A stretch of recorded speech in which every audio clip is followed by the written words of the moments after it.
Hi, this is my second video on trig equations. Here I'm going to introduce the next model. Sometime you would end up with this kind of trig equation, simple equation, when you solve any complex trig equations. The model is cos x equal to k. So important, this k, you need to look at this k to solve this equation. You need to see that k is between -1 and +1, because we know that cos function can vary between -1 and +1. So solving this equation means we're going to find all x values. They are all angles satisfy this trig equation. Okay, so I have three different cases here. You can learn all techniques when you do these three questions. Okay, now let me take the first example. We have cos x equal to √3/2. We need to solve this trig equation in this interval, right, between 0 and 360 degrees. Always we need to pay attention to that, because we learned in the first video that if you don't have this the interval, you need to write infinitely many solutions to this trig equation. It is not possible. That is why always you have this interval, right? So what you need to know, we're going to write all solution in this interval. Now we're going to use cast diagram to solve this equation.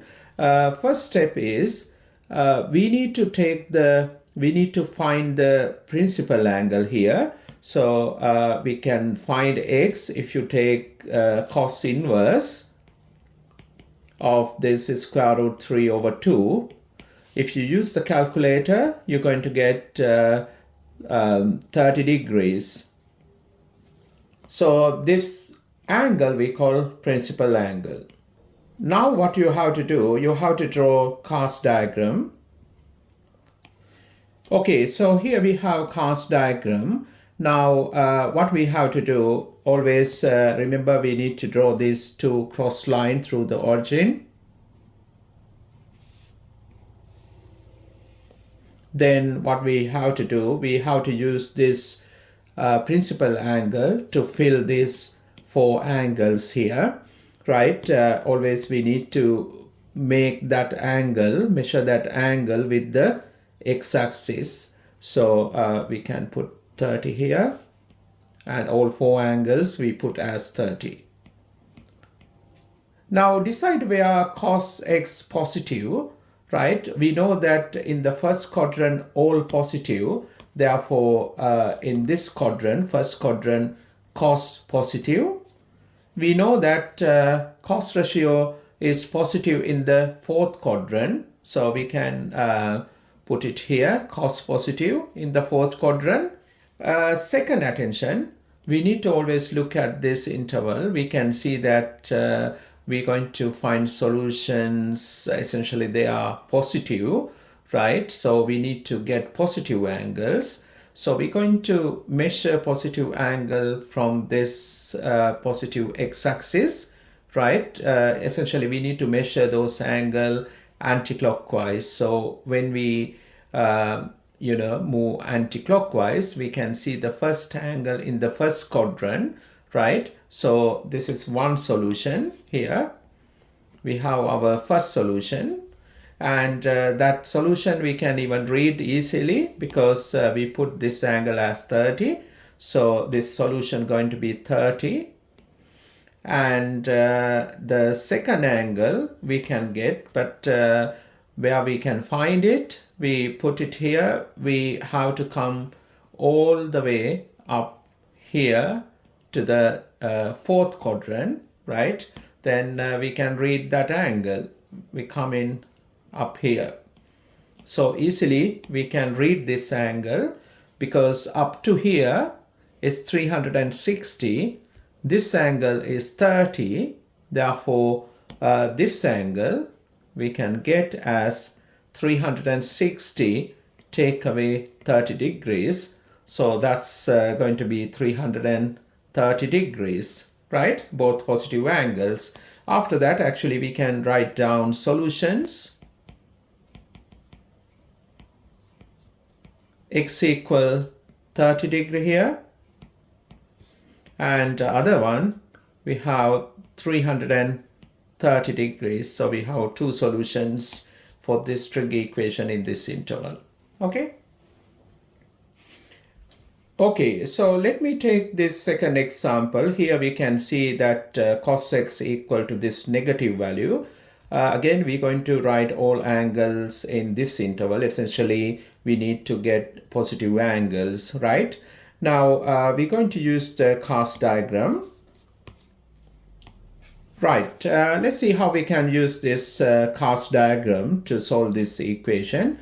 The first step is, now you can learn something here, right? We have cos x equal to negative 2 over 3. I'm going to work out principal angle. X equal to cos inverse negative 2 over 3. Actually, we're going to write solution to correct to nearest degree. Okay, so if you use the calculator, you would get x equal to 132 degrees correct to nearest degree. Okay, now how we can actually draw these two lines like we did earlier. Still we're going to do it, right? I'm going to draw these two cross line through the center. And how we can get this 4 angles. Always we need to get this 4 angles and put here, right? It's actually very convenient, and we can get the angles nicely.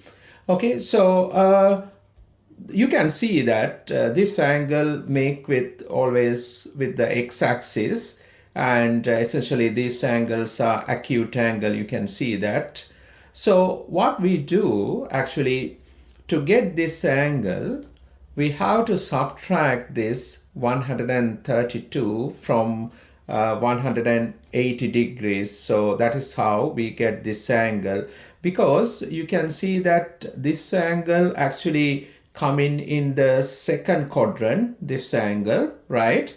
So if I put it here, this x is 132 degrees.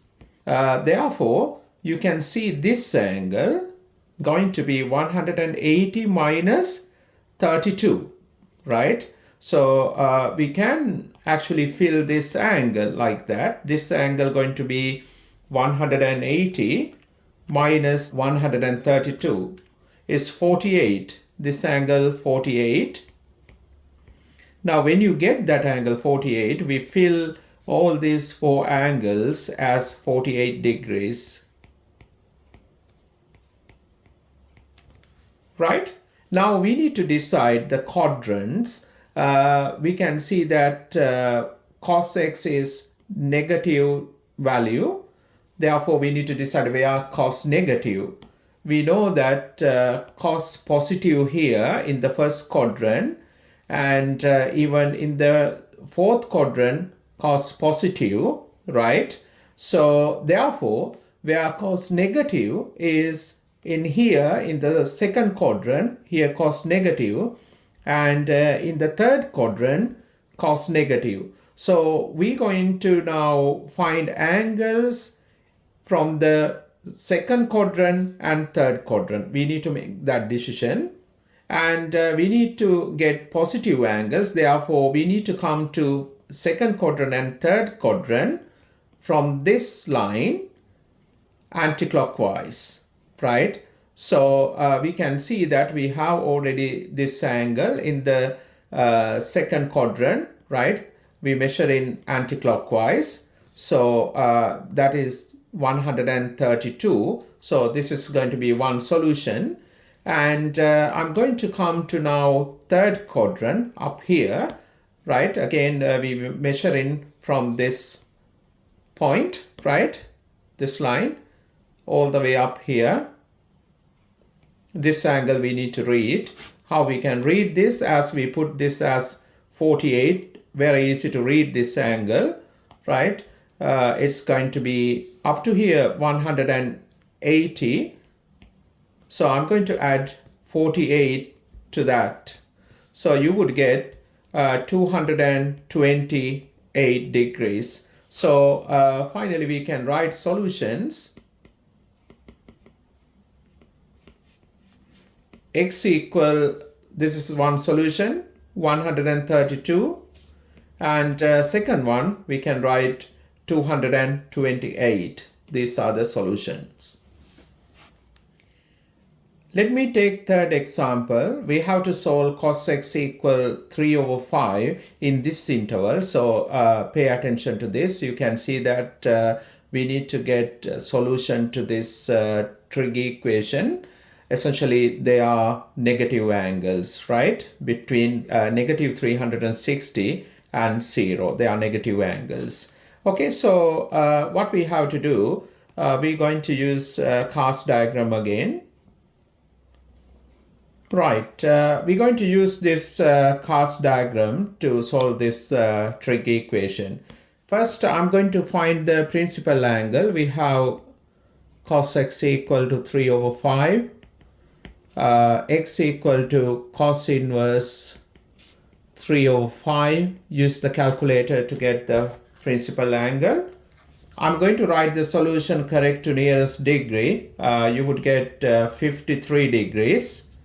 Right, now what we do, we're going to draw this two cross line. Now you can see this angle 53, right? It's acute angle, so we can fill these angles here.